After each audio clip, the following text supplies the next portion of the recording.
मुख्य जिनस रहउछि आसो स्कूल जीवा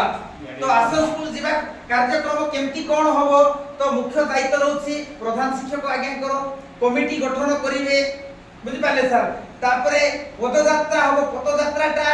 स्कूल टाइम रे नै लोकमन थिबा समय रे करबा पई डीओ सर निर्देश दैछन्ति तो सिटा पई आपनकर स्पेशल पीटीएम होबो लोक को डाकबे सर सिटा पई 750 टंका आसीछि पदयात्रा पई 500 टंका आसीछि लोक टिके जिमती जानि पारबे से हिसाब रे पिलाटा स्कूल को आसला नै पाठ पढला नै ना लेखाइला नै तो सीटीएस जो आप रे हमर रेडी हे कर अछि ऑलरेडी सर ताकू आपण टिके कोन करबे लेखा लुकी कर देबे हमर पाखरे भी अछि आपण पाखरे भी अछि से लोक पाखरे जाई जोगाजोग करबार अछि तो जोगाजोग करला पर कोन करबार अछि सर से स्कूल को नेबा पई हमें व्यवस्था करबार अछि एटा हां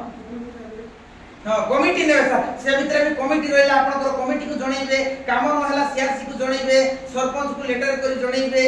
एटा मन होछि मुख्य काम सर केतकी सब जिंस चालो स्कूल जे आसो स्कूल जीवा ऊपर नियाती पोस्टर गोटे टिके करबे सर पदयात्रा पई टिके रहबो साउंड बॉक्स आपण स्कूल रे अछि इको क्लब रो से दिन को टिके नियाती भाबरे टिके यूज करंतु लोक टिके जानंतु पाठ न पढले बोले सिला को आज्ञा मन डाकी बोलबाई से घर घर के पदयात्रा करी सी दिन टिके किछि पिला को मध्य नियंतु आर लोक भी जीवार अछि ये जिंस को ग्रांड सक्सेस करवार अछि बोली सरकार भी चाहूछि डीओ सर भी आज मेसेज आछि ये जिंस को हेडा करले होबो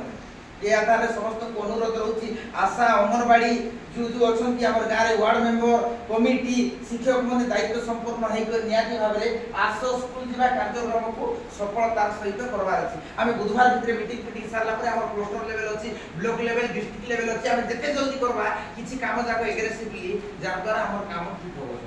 सेटा पय कि जत्तो मानबार अछि